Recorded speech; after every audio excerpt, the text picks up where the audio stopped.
안녕하세요. 사랑하는 성도님, 영혼의 샘물, 은혜의 자리 오심을 축복합니다. 거룩한 주님이 우리와 함께 하십니다.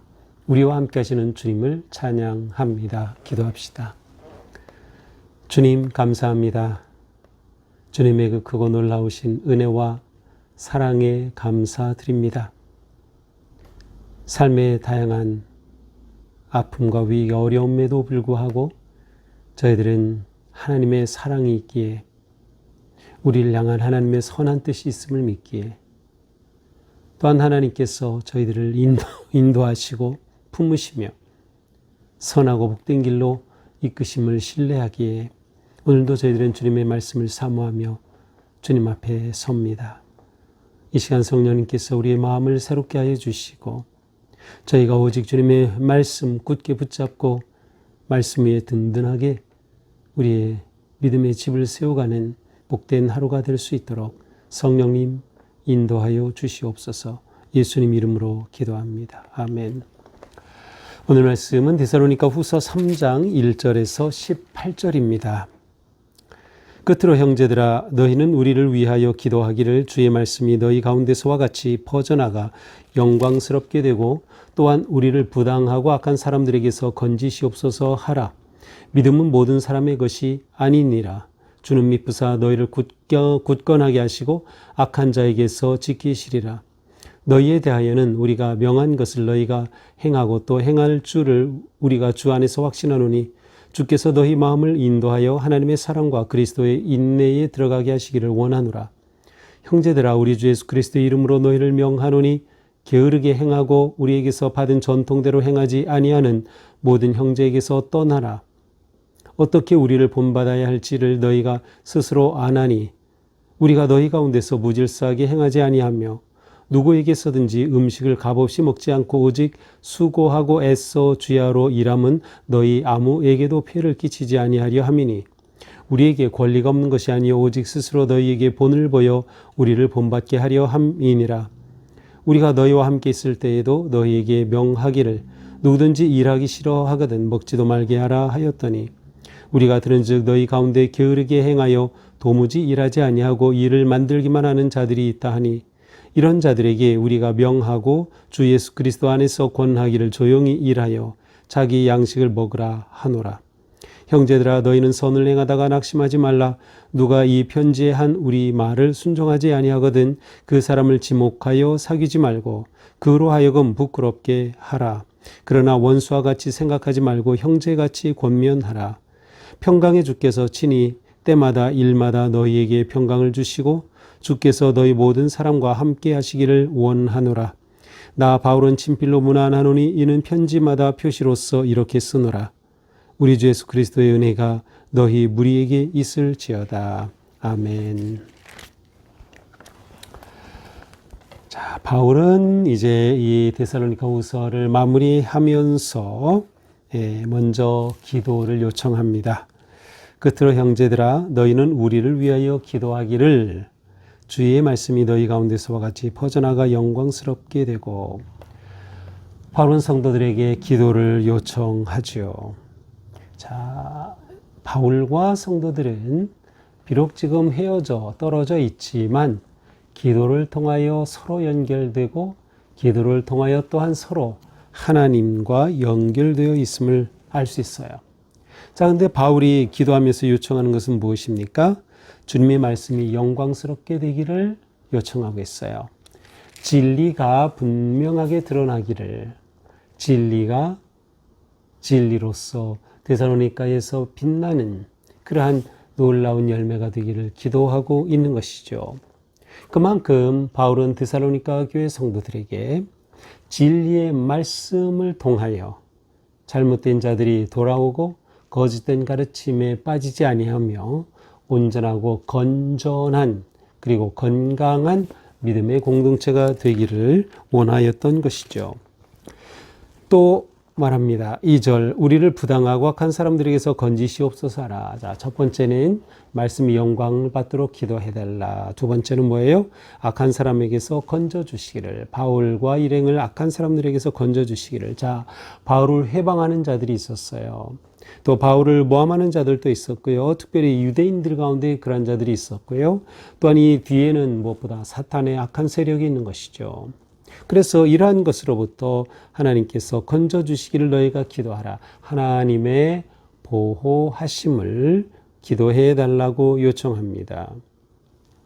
이렇게 요청하면서 또한 그들에게 확신의 말씀을 말합니다. 주는 미쁘사, 주는 신실하셔서 너희를 굳건하게 하시고 악한 자에게서 지키시리라. 자, 하나님은 신실하기 때문에 바울뿐만 아니라 데살로니가의 성도들까지도 그렇게 굳건하게 하여 주시고 또한 악한 자로부터 지켜 주실 것이다 라고 격려를 합니다. 이렇게 격려할 수 있는 것은 그들에게 믿음이 있음을 확신하였기 때문이에요. 자, 2절 끝에 보면 믿음은 모든 사람의 것이 아니라 모두 다 믿음을 가진 건 아니다라는 뜻이에요. 그러니 여러분이 그리스도에 대한 믿음을 가지고 있다는 것은 너무도 귀한 것이고 그 믿음이 있기에 분명하게 말할 수 있는 거죠. 주님께서 너희를 굳건하게 하실 것이다. 주님께서 너희를 지켜주실 것이다. 복음 사역에 있어서 하나님을 전적으로 의지할 것을 말씀하는 것입니다. 너희에 대하여는 우리가 명한 것을 너희가 행하고 또 행할 줄 우리가 주 안에서 확신하노니. 자, 바울이 보내준 말씀 그대로 그들이 순종하고 따를 것이다 라고 확신한다는 뜻이에요. 그렇게 확신할 것을 알기 때문에 하나님께서 그들을 또한 그렇게 보호하여 주심을 믿는 것이죠. 주께서 너희 마음을 인도하여 하나님의 사랑과 그리스도 인내에 들어가게 하시기를 원하노라. 하나님께서 데살로니가 성도들의 마음을 인도하셔. 마음이 중요해요. 어떤 마음을 갖느냐가 너무도 중요하죠. 왜냐하면 마음에서 행동이 나오기 때문이에요.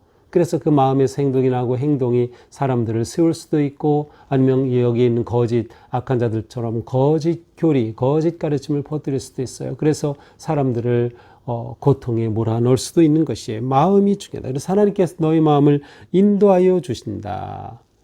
그래 사랑하고 인내할 수 있게 되기를 원하노라. 하나님께 그런 마음으로 구한다는 것이죠. 6절은 이제 이 데살로니가 교회에 있는 자들 가운데 잘못된 길로 빠지려고 하는 자들이 있어요. 그것을 경계하는 것이에요. 형제들아 우리 주 예수 그리스도의 이름으로 너희를 명하노니 뭐라고 명합니까? 게으르게 행하고 우리에게서 받은 전통대로 행하지 않은 모든 형제에게서 떠나라. 게으른 자들이 있었고요. 그리고 바울이 가르쳐준 그 전통 진리대로 행하지 않는 그 사람들이 있었어요. 그래서 그들을 떠나라는 거예요. 그들과 관계를 끊으라는 것이죠. 그들과 관계를 끊으라. 자, 여기서 게으르다는 것, 그 전통대로 행하지 않는다는 것은 무엇을 말할까요? 자, 데살로니가 교회에서는 종말적 신앙이 굉장히 중요하다 그랬어요. 그런데 주님의 다시 오심에 대해서 거짓 무리가 생겼어요. 주님의 다시 오심은 맞는데 그때를 맞이하는 삶의 태도가 잘못된 거죠. 자, 이제 곧 주님이 오시니 우리가 일할 거 없다. 게으른 자들이 생겨났어. 일도 하지 않으려고 하는 거예요. 이것을 경계하는 것이지요. 그러므로 받은 전통대로 말씀대로 행하지 않은 자들을 너희가 떠나야 된다. 그들과 함께 관계를 맺고 그들과 교제하게 되면 너희가 그것에 물들게 된다는 것이에요. 그것을 멈추어라 라는 거예요. 바른 삶을 살지 못하는 그러한 자들의 영향을 차단하라 라는 것이죠. 어떻게 우리를 본받아야 할지를 너희가 스스로 아나니 우리가 너희 가운데 무질서하게 행하지 아니하며. 자, 너희는 어떻게 우리를 본받아야 할지를 이미 알고 있지 않느냐. 그 중에 한 모습이 뭐예요? 무질서하게 행하지 않는 것. 질서 있는 거예요. 여기서 무질서와 앞에서 말한 게으름은 같은 연결되는 거예요. 무절제를 말하는 것이에요. 게으름, 무절제. 그러니까 바울 일행은 절제하는 것을 보여주신 거예요. 근면한 모습을 보여주신 거죠. 부지런한 성실하게 살아가는 삶의 모습을 보여줬어요. 그러니 너희가 이것을 분별하고 알고 있으니 그렇게 무질서하게 게으른 자들을 따르지 말라라는 것이죠. 그러므로 누구에게서든지 음식을 값없이 먹지 말고 그냥 공짜로 음식을 먹지 말라는 것이에요. 수고하고 애써 주야로 일하면 너에게 아무에게도 피를 끼치지 아니하리함이니. 쉽게 말하면 무의도식하지 말라. 왜 무의도식해요? 그 종말이 오는데 뭐 열심히 일해 하면서 무의도식하는 자들이 있었어. 그렇게 하지 말라는 것이에요. 오히려 주야로 힘써 일하라 라는 것이죠. 그렇게 함으로 다른 사람들에게 폐를 끼치지 말아야 한다. 다른 사람에게 해를 끼치지 말아야 한다. 자, 그리스도인의 삶에서 아주 중요한 원칙 중에 하나는 선을 행하는 거예요. 다른 사람들에게 선을 행하는 것.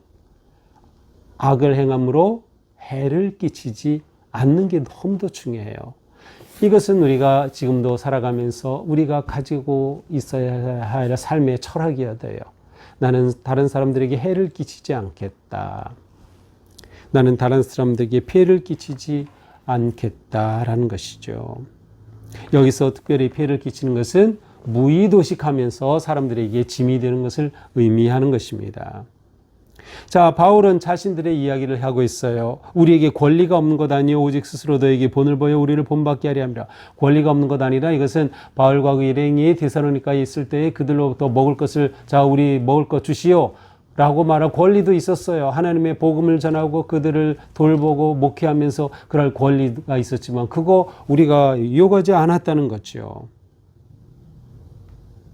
권리가 있었지만 권리 주장을 하지 않았다. 오히려 우리는 성실하게 하루하루 살고 그렇게 일함으로써 너에게 본을 보여 우리를 본받게 하려고 하였다라는 것입니다. 바울은 데살로니가 성도들에게 본이 되기 위해 마땅한 권리까지도 포기하였음을 알 수 있습니다. 10절 우리가 너희와 함께 있을 때도 너희에게 명하기를 누구든지 일하기 싫어하거든 먹지도 말게 하라 하였더니 아마 이러한 가르침은 바울이 데살로니가에 있을 때도 직접 그들에게 가르쳤던 내용이 분명합니다. 뭐라고 가르쳤어요? 누구든지 일하기 싫으면 먹지도 말라. 성실하게 살아가는 삶을 말한 것이죠. 성실하게. 그런데 우리가 들은즉 너희 가운데 게으르게 행하여 도무지 일도 아니하고 일을 만들기만 한 자들이 있다. 이러한 소식을 들은 거예요. 일은 하지 않아요. 그리고 일만 만들어요. 사람들을 아주 힘들게 하는 거예요. 그래서 그러한 자들이 있다는 소식을 들었다는 거죠. 그러므로 우리가 이러한 자들에게 우리가 명한다. 뭐예요? 주 예수 그리스도 안에서 권하기를 조용히 일하여 자기 양식을 먹으라. 조용히 일하여 오직 주님 은혜 안에 주님을 의지하고 신뢰하는 믿음으로 자기 양식은 자기가 먹어야 한다. 성실하고 근면하게 살아야 한다라는 것이요. 성실하고 근면하게. 자, 여기서 우리는 진정한 종말론적 믿음의 삶이 무엇인가를 잘 알 수 있어요. 종말론적 삶의 특징은 뭐예요? 현재 삶에 성실한 거예요. 이게 포인트예요. 종말론적 삶이라고 이제 곧 미래에 종말이 온다 다가올 미래를 대비하라면서 그냥 온갖 것 다 그냥 갖다 바치고 일 안 하고 직장 떠나고 가정 떠나는 그러한 무리들 있잖아요. 지금도 이러한 사비들이 얼마나 많아요. 그거 다 필요 없는 거예요. 바울의 이 말씀을 보면 그게 얼마나 어리석은 건지 말이에요. 진정한 종말론적 신앙의 모습은 현재 삶에 성실한 것이에요. 일하는 것도 열심히 하는 것이에요. 조용히 일하여 자기 양식을 먹으라.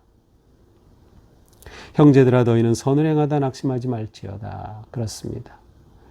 진리와 말씀 따라 선을 행하다가 그렇지 않은 일로 인해서 사람들로부터 오해를 받고 또한 모함을 받고 심지어 해를 당한다 하더라도 실망하지 말자. 낙심하지 말자.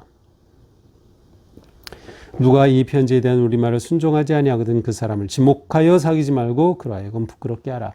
이러한 바울의 편지를 받고서도 오히려 이 말씀에 불순종하고 그렇게 거짓으로 사는 자들이 있으면 지목해서 딱 이 사람이야 지목해서 사귀지도 말고 그 사람을 부끄럽게 하라는 것은 깨닫게 하라는 뜻이에요. 그 사람을 깨닫게 하여라. 아주 단호한 바울의 마음을 보여주고 있습니다. 사귀지도 말라는 거예요. 부끄럽게 해서 깨닫게 하라. 하지만 중요한 건 뭐예요? 원수같이 생각하지 말고 형제같이 권면하라. 원수로 생각하지 말고 정말 사랑하는 마음으로 형제자매로서 이렇게 하라라는 것이죠. 누군가가 나를 책망하고 나를 지적할 때 정말 사랑의 마음으로 나에게 그렇게 해준다는 것을 내가 느낀다면 나는 전혀 섭섭하지 않아요.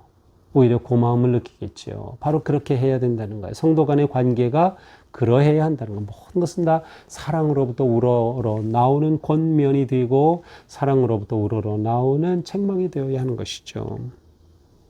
이제 사도 바울은 축복합니다. 평강의 주께서 친히 때마다 일마다 언제나 어떤 방식으로든 너희에게 평강을 주시고 주께서 너희 모든 사람과 함께 하시기를 원하노라. 그들에게 평화를 축복합니다. 나 바울은 친필로 문안하는 이는 편지마다 표시로서 이렇게 쓰느라. 자, 친필로 문안하면서 마지막 바울이 자기 자필 서명을 하는 것이에요. 아마도 바울은 눈이 안 좋았던 것으로 알려져 있어요. 그렇다면 바울이 이런 편지를 다 쓴 것은 아닌 것 같고 바울의 편지를 대필하고 나서 바울이 마지막에 자기가 그렇게 자필로 서명을 하는 것이죠. 내가 친필로 문안한다. 이 편지마다 표시로서 이렇게 서명을 한다. 이것은 바울의 편지다라는 뜻이죠. 우리 주 예수 그리스도의 은혜가 너희 무리에게 있을지어다. 주님의 은혜를 축복하며 편지를 마무리합니다. 자, 오늘 말씀을 보며 성도는 종말의 때가 가까이 올수록 어떻게 돼요? 바르고 거룩한 삶을 살아야 되는 것이에요. 바르고 거룩한 삶을 위해서 사는 것이다. 이게 진정한 종말을 맞이하는 자세예요. 이때 우리는 무엇을 구할까요? 바울이 기도 요청하면서 구했던 것, 말씀의 영광, 하나님의 말씀 영광 받도록 구하는 거죠. 이 말은 말씀을 잡고 말씀을 실천하고 또한 기도함으로 사는 것을 의미하는 것이에요. 또한 하나님께서는 인도하신다는 것을 보호하심을 신뢰하라. 이 믿음을 가질 때 우리는 인내함으로 그 모든 시간을 이겨낼 수 있는 것이에요. 또한 구체적 삶의 자세로는 뭐가 있어요? 게으르지 말라 알아갔죠? 게으르지 말라. 생업과 사역과 일에서 게으르지 말라. 제발 성실하게 일해라. 또 조용히 일해라. 이것도 성실하게 일하라는 의미가 함께 포함해요. 조용하게 하라. 조용히. 충성된 것이 중요한 것이에요. 또한 질서를 지키라. 그렇지요? 무질서하고 혼돈과 다른 사람에게 폐를 끼치지 말고 질서 있게 하여라. 다른 사람에게 선을 행하는 그러한 삶이 되어야 된다. 그러므로 이러한 선을 위해 살다 낙심하지 말라. 하나님의 뜻이라면 하나님께서는 반드시 함께하여 주시기 때문이죠. 그러므로 바른 믿음, 바른 성도의 교제, 그리고 거룩한 공동체를 함께 꿈꾸며 나아갈 수 있는 그러한 복된 삶의 길로 초대하고 있습니다. 오늘 우리 하루의 삶이 또한 이처럼 바르고 진실하고 또한 성실하게 주어진 일에 감사하며 믿음으로 승리하는 그런 하루가 될 수 있기를 축복합니다. 기도합시다. 주님 감사합니다. 우리의 삶이 많은 분주함 가운데 있지만 그 속에서 오직 주님의 말씀, 주님의 뜻을 분별하고 주님의 음성을 분별하며 주님의 나라를 세워가는 우리의 삶이 승리할 수 있도록 성령님 역사하시고 인도하여 주시옵소서. 오직 주님의 뜻으로 충만하게 하여 주시고 주님의 은혜 가운데 이끌어 주셔서 감사함으로 새날을 승리하는 저희가 되게 하여 주옵소서. 예수님 이름으로 기도합니다. 아멘. 네, 오늘도 주님 은혜로 우리의 삶이 복되고 거룩한 하루가 되기를 축복합니다. 사랑합니다.